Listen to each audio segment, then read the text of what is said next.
www.vendetti.com. The Last Trail by Zane Grey, Chapter 15.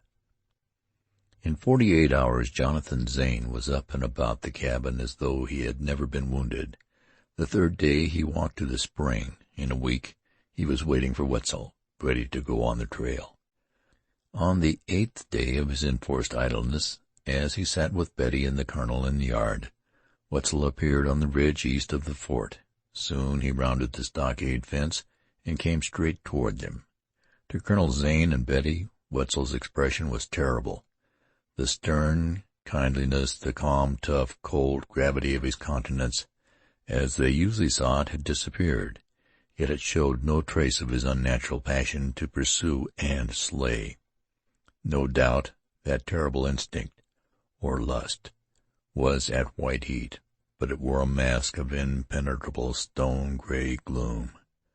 Wetzel spoke briefly after telling Jonathan to meet him at sunset on the following day at a point 5 miles up the river. He reported to the colonel that Leggett with his band had left their retreat, moving southward, apparently on a marauding expedition. Then he shook hands with Colonel Zane and turned to Betty. "Goodbye, Betty," he said in his deep, sonorous voice. "Goodbye, Lou," answered Betty slowly, as if surprised. "God save you," she added. He shouldered his rifle and hurried down the lane, halting before entering the thicket that bounded the clearing, to look back at the settlement. In another moment his dark figure had disappeared among the bushes. "Betts, I've seen Wetzel go like that hundreds of times, though he never shook hands before. But I feel sort of queer about it now. Wasn't he strange?" Betty did not answer until Jonathan, who had started to go within, was out of hearing. Lou looked and acted the same the morning he struck Miller's trail. Betty replied in a low voice, "I believe, despite his indifference to danger, he realizes that the chances are greatly against him, as they were when he began the trailing of Miller, certain it would lead him into Girty's camp. Then I know Lou has an affection for all of us, though it is never shown in ordinary ways. I pray he and Jack will come home safe." "This is a bad trail they're taking up, the worst, perhaps, in border warfare," said Colonel Zane gloomily. "Did you notice how Jack's face darkened when his comrade came? Much of this borderman's life of his is due to Wetzel's influence." "Eb, I'll tell you one thing," returned Betty, with a flash of her old spirit. "This is Jack's last trail." "Why do you think so?" "If he doesn't return, he'll be gone the way of all bordermen. But if he comes back once more, he'll never get away from Helen." "Ugh!" exclaimed Zane, venting his pleasure in characteristic Indian way. "That night after Jack came home wounded," continued Betty, "I saw him, as he lay on the couch, gaze at Helen. Such a look! Eb, she has won." "I hope so, but I fear, replied her brother gloomily. "If only he returns. That's the thing, Betts. Be sure he sees Helen before he goes away." "I shall try. Here he comes now," said Betty. "Hello, Jack," cried the colonel, as his brother came out in somewhat of a hurry. "What have you got? By George, it's that blamed arrow the Shawnee shot into you. Where are you going with it? What the deuce? Say, Betts, eh?" Betty had given him a sharp little kick. The borderman looked embarrassed. He hesitated and flushed. Evidently he would have liked to avoid his brother's question, but the inquiry came direct. Dissimulation with him was impossible. "Helen wanted this, and I reckon that's where I'm going with it," he said finally, and walked away. "Eb, you're stupid," exclaimed Betty. "Hang it! Who'd have thought he was going to give her that blamed bloody arrow?" As Helen ushered Jonathan for the first time into her cozy little sitting room, her heart began to thump so hard she could hear it. She had not seen him since the night he whispered the words which gave such happiness. She had stayed at home, thankful beyond expression to learn every day of his rapid improvement, living in the sweetness of her joy and waiting for him. And now as he had come, so dark, so grave, so unlike a lover to woo, that she felt a chill steal over her. "I'm so glad you brought the arrow," she faltered, "for, of course, coming so far means that you're well once more." "You asked me for it, and I've fetched it over. Tomorrow I'm off on a trail I may never return from," he answered simply, and his voice seemed cold. An immeasurable distance stretched once more between them. Helen's happiness slowly died. "Thank you," she said with a voice that was tremulous despite all her efforts. "It's not much of a keepsake."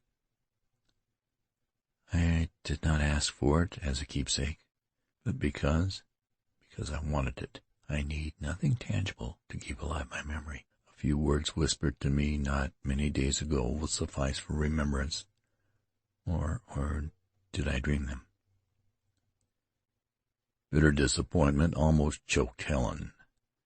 This was not the gentle, soft-voiced man who had said he loved her. It was the indifferent borderman. Again he was the embodiment of his strange, quiet woods. Once more he seemed the comrade of the cold, inscrutable Wetzel. "No, lass, I reckon you didn't dream," he replied. Helen swayed from sick bitterness and a suffocating sense of pain back to her old, sweet, joyous, tumultuous heart-throbbing.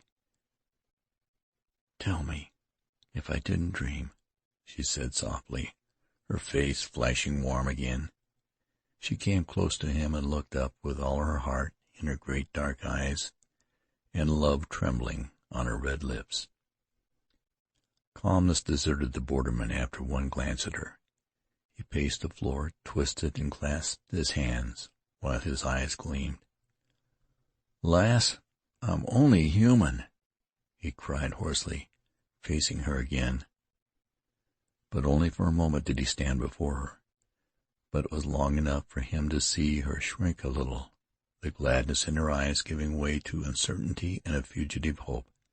Suddenly he began to pace the room again, and to talk incoherently. With the flow of words he gradually grew calmer, and with something of his natural dignity spoke more rationally. "I said I loved you, and it's true. But I didn't mean to speak. I oughtn't have done it. Something made it so easy, so natural like. I'd have died before letting you know, if any idea had come to me of what I was saying. I've fought this feeling for months. I allowed myself to think of you at first, and there's the wrong. I went on the trail with your big eyes pictured in my mind, and before I dreamed of it, you'd crept into my heart. Life has never been the same since. That kiss, Betty said, was how you cared for me, and that made me worse, only I never really believed. Today I came over here to say good-bye, expecting to hold myself well in hand, but the first glance of your eyes unmans me. Nothing can come of it, lass, nothing but trouble. Even if you cared, and I don't dare believe you do, nothing can come of it. I've my own life to live, and there's no sweetheart in it. Maybe, as Lou says, there's one in heaven. Oh, girl, this has been hard on me. I see you always on my lonely tramps. I see your glorious eyes in the sunny fields and in the woods, at gray twilight and when the stars shine brightest. They haunt me. Why, you're the sweetest lass who's ever tormented a man. I love you. I love you." He turned to the window only to hear a soft, broken cry and a flurry of skirts. A rush of wind seemed to envelop him. Then two soft, rounded arms encircled his neck, and a golden head lay on his breast. "My borderman, my hero, my love." Jonathan clasped the beautiful, quivering girl to his heart. "Lass, for God's sake, don't say you love me," he implored, thrilling with the contact of her warm arms. "Oh," she breathed and raised her head. Her radiant eyes, darkly wonderful with unutterable love, burned into his. He had almost pressed his lips to the sweet red ones so near his, when he drew back with a start and his frame straightened. "Am I a man, or only a coward?" he muttered. "Lass, let me think. Don't believe I'm harsh, nor cold, nor nothin', except that I want to do what's right." He leaned out of the window while Helen stood near him with a hand on his quivering shoulder. When at last he turned, his face was colorless, white as marble, and sad and set and stern. "Lass, it mustn't be. I'll not ruin your life." "But you will if you give me up." "No, no, lass. I cannot live without you." "You must. My life is not mine to give." "But you love me." "I'm a borderman. I will not live without you." "Hush, lass, hush. I love you." Jonathan breathed hard. Once more the tremor which seemed pitiful in such a strong man came upon him. His face was gray. "I love you," she repeated, her rich voice indescribably deep and full. She opened wide her arms and stood before him with heaving bosom, with great eyes dark with woman's sadness, passionate with woman's promise, perfect in her beauty, glorious in her abandonment. The borderman bowed and bent like a broken reed. "Listen," she whispered, coming closer to him. "Go if you must. Leave me. But let this be your last trail. Come back to me. Jack, come back to me. You've had enough of this terrible life. You have won a name that will never be forgotten. You have done your duty to the border. The Indians and outlaws will be gone soon. Take the farm your brother wants you to have, and live for me. We will be happy. I shall learn to keep your home. Oh, my dear, I will recompense you for the loss of all this wild hunting and fighting. Let me persuade you, as much for your sake as for mine.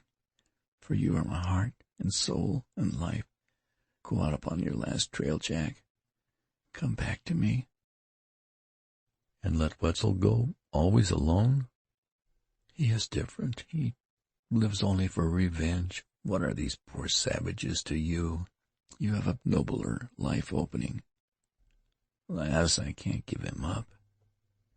"You need not, but give up this useless seeking of adventure that you know is half a borderman's life. Give it up, Jack. If not for your own, then for my sake." No, never. I can't. I won't be a coward. After all these years, I won't desert him. No.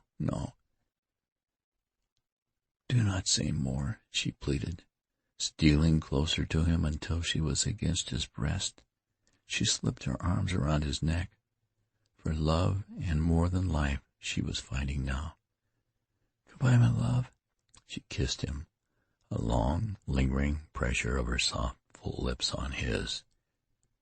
"Dearest, do not shame me further. Dearest Jack, come back to me, for I love you." She released him and ran sobbing from the room. Unsteady as a blind man, he groped for the door, found it, and went out. End of chapter 15.